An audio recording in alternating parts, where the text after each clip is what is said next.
Você já ouviu falar do chat GPT?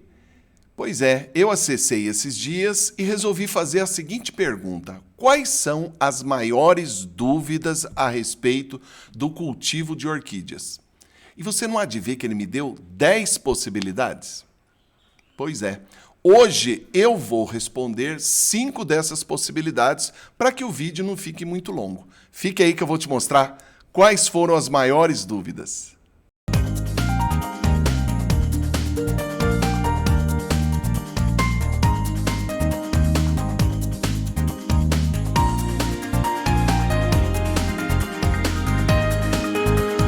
Olá, eu sou o William Gigo, nós estamos no nosso canal Falando de Orquídeas com Gigo. Pessoal, você já ouviu falar do chat GPT? Pois é, eu acessei esses dias e fiz a seguinte pergunta: quais são as maiores dúvidas das pessoas a respeito do cultivo de orquídeas? Você não há de ver que ele me deu 10 possibilidades? Pois é, hoje eu vou responder 5 dessas possibilidades. E, num próximo vídeo, eu volto com as outras 5 perguntas que talvez sejam as mesmas que você tem, tá? A primeira dúvida que apareceu foi: qual é a melhor forma de regar as orquídeas? Bom, gente, a rega das orquídeas, ela deve ser feita, em primeiro lugar, sempre nos períodos matutino ou final de tarde. Nunca faça irrigação no período diurno, né? Durante o dia, principalmente se as suas orquídeas ficam em ambientes abertos.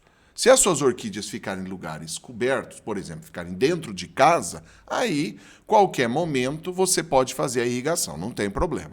Mas se ela fica no período durante o dia, na parte externa, por exemplo, fica numa varanda ou fica num quintal. Então, nesse caso, é melhor irrigar sempre no período do começo da manhã ou no final da tarde, certo? Esse é o primeiro detalhe.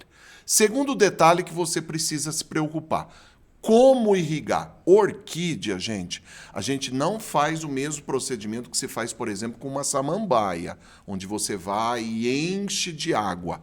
A orquídea, ela gosta de que ela seja borrifada. Então, você vai borrifar a água nas suas orquídeas, de preferência nas folhas, tá bom?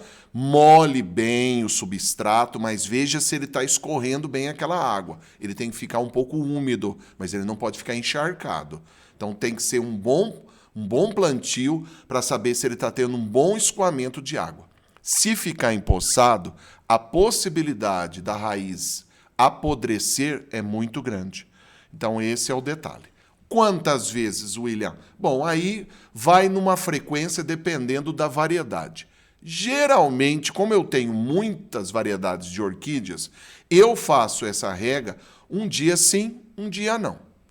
Se você puser o dedo no substrato e ver que está muito seco, aí você faça a rega todos os dias, mas não encharca a planta. Faz a rega sempre com o esguicho aberto, sempre com a névoa, tá? Não precisa encharcar a planta com água, não precisa sobrecarregar o substrato. A orquídea não necessita de tanta água desse jeito, tá bom? Dendróbios, por exemplo, é ideal que você, nos períodos a partir do mês de maio, você diminua a quantidade de rega, porque como eles florescem geralmente nos meses de agosto e setembro, nesse período, vamos dizer assim, ó, vamos usar o popular, se ele não sofrer um pouquinho, ele não dá floração. Tá bom? Beleza? Vamos à segunda pergunta. Qual é a melhor quantidade ideal de luz solar que as orquídeas precisam? Bom, orquídea gosta de luminosidade. Dendróbios preferem luz direta. As demais orquídeas, você pode colocar uma luz indireta. Ela pode ficar num ambiente onde ela recebe parcialmente a luminosidade, mas não necessariamente a luz do sol constante. Eu vou mostrar para vocês, por exemplo, a minha situação. Ó. Essa parte minha do orquidário, ela não tem sombrite. Por quê? Porque nós estamos num local, nessa posição onde eu estou entre muros muito altos. Então, vamos dizer assim, ela pega sol só uma parte da manhã. ela vai pegar ali 1 hora e meia no máximo de sol. Então, as minhas orquídeas não sofrem nesse sentido. Agora, se eu deixar a orquídea direto no sol, se ela ficar, vamos dizer assim, das 8 da manhã até 6 horas da tarde no sol, aí não. Aí ela vai esturricar, aí normalmente esse tipo de orquídea não vai sobreviver. Geralmente, orquídeas que têm bulbo muito pequeno são orquídeas que dão folhas um pouco maiores. Essas orquídeas com folhas maiores, elas aguentam um pouco mais de sol, tá? Isso é uma dica para poder te ajudar. O ideal é que elas fiquem todas num sombrite. Um sombrite que vai dar ali uma penumbra, por exemplo, entre 40% a 60% de sombreamento. É o ideal. Ela não fique totalmente no escuro, mas ela não fique totalmente direto no sol, tá? Vamos então à terceira pergunta. Qual é a melhor época para fertilizar as orquídeas? A melhor época, o fertilizante, o ideal é assim, ó. Vamos pensar assim. Deu flor, tá bom? Aí as flores caíram. Beleza? O que vai acontecer? Aquilo, gente, foi um desgaste enorme para a planta. Ela precisa se recuperar. Então, você vai aguardar ali, por exemplo, 15 dias, 20 dias, e aí então você começa os períodos de fertilização. Esse é o ideal, tá bom? Você vai ajudar ela a se recuperar. O que vai acontecer, William? Bom, aí vai depender das variedades. Tem algumas, por exemplo, que o pendão vai secar, tem algumas que o pendão vai servir de alimento para novos pendões, tem algumas que o pendão não vai mudar, ele vai ficar do mesmo jeito, mas ela vai, vamos raciocinar assim, ela vai se organizar para ela gerar um novo pendão para dar uma nova floração. Tá bom? É assim que geralmente a grande maioria das orquídeas funcionam.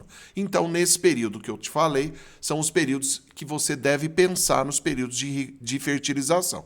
Lembrando que nós temos um vídeo especial no nosso canal. Ou você não está inscrito no canal? Não acredito! Até agora! Então você corre lá, se inscreve no canal, aperta o sininho e não vai esquecer de dar o like, hein? Olha lá! O like é um ato de amor.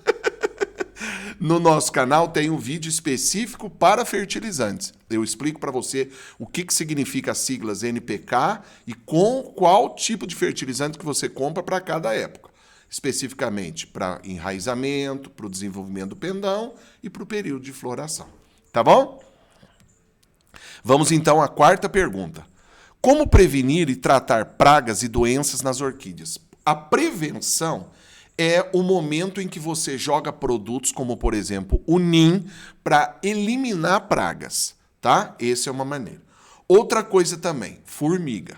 Muito cuidado com formiga. Formiga é um grande transmissor de doenças. Fungo, cochonilha. Então, eliminar a formiga é uma maneira de se prevenir com relação a esses tipos de doença, tá bom? Então, esses cuidados precisa tomar. Outras coisas importantes a levar em consideração. Comprei uma planta, não coloca essa orquídea já direto no seu orquidário, tá? Por quê? Porque ela pode estar com fungo e vai passar para as demais. Então, deixa ela num período de quarentena, vamos esperar ali 15 dias, 20 dias, estou vendo que o desenvolvimento dela está legal, não está me trazendo nenhum tipo de problema, ela não está escurecendo, então tá bom. Então, já posso levar ela lá para dentro do meu orquidário.